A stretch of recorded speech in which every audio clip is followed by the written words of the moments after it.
En général, les parents des juifs ashkénazes les plus haineux, comme aujourd'hui, nous subissons, comme d'ailleurs dans les années 30, on reviendra avec quelques citations, une domination communautaire tellement énorme, qui, je le dis en dernière sens, nous amène à la guerre civile. Voilà. Je finirai sur ce sujet.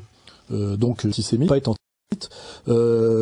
Par contre, peut-être qu'effectivement, je suis judéo-critique, ou judéophobe. Et les élites ashkénazes, puisque c'est un pays qui est piloté par des élites russo-polonaises, qui n'ont pas une goutte de sang sémite, évidemment, comme vous le savez. Il incarne communautairement le peuple de la haine et le peuple du racisme.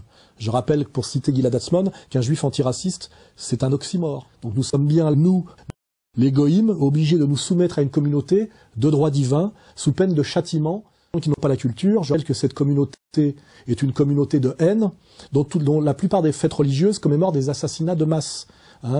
Purim, Pessah, etc. Je rappelle bien que le peuple de la haine, c'est bien celui-là. C'est un peuple qui admet dans ses valeurs une inégalité raciale fondamentale, que n'ont d'âme et n'ont le divin en eux et que les autres peuvent être traités comme des animaux, il ne faut pas oublier, les valeurs du judaïsme talmudo-sionistes, et que c'est les valeurs qui correspondent à la Torah.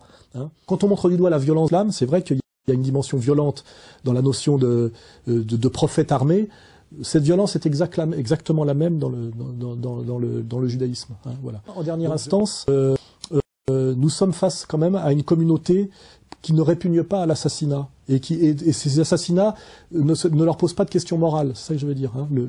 C'est tu ne tueras point, c'est rappelé par Gilad Atzmon. C'est une charte de solidité communautaire. C'est tu ne tueras point de juifs. Le goy, tu peux, et que les juifs français se comportent et qui le soutiennent au nom de leurs valeurs qu'ils revendiquent.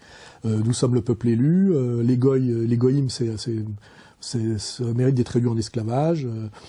Etc., etc. Donc, tous les juifs les polonais nous vient de Pologne. Je crois que la communauté juive talmudique de Pologne est à l'origine à peu près de toute la violence contemporaine qui s'exerce en Palestine et ailleurs. Григорий Перельман по-моему ведет затворнический образ жизни. Ни с кем не общается, кроме своей пожилой матери. Они живут вдвоем в панельной девятиэтажке спального района Купчино в Петербурге. На днях фотокорреспонденту «Экспресс-газеты» Руслану Вороному удалось снять знаменитого математика как раз во время прогулки с матерью. Недавно она перенесла операцию на глаза и выходит на улицу лишь в сопровождении сына. Он постоянно ей что-то рассказывает, активно жестикулирует и даже смеется. Знаменитый математик – постоянный покупатель соседнего с домом супермаркета. По словам продавцов, берет в основном фрукты, яблоки, бананы, апельсины и овощи. Папарацци «Экспресс-газеты» смог и это снять на видео. На кадрах видно, как гениальный математик внимательно и подолго изучает этикетки и ценники. Говорят, Григорий Яковлевич по отношению к продавцам сама вежливость и галантность, хотя и немногословен. Правда, смущает их своими, но очень длинными ногтями на пальцах рук. Он не подстригает ногти уже несколько лет. Что и кому ученый хочет этим доказать, пока непонятно. Впору объявлять премию в $1 000 000 и тому, кто разгадает феномен самого Перельмана.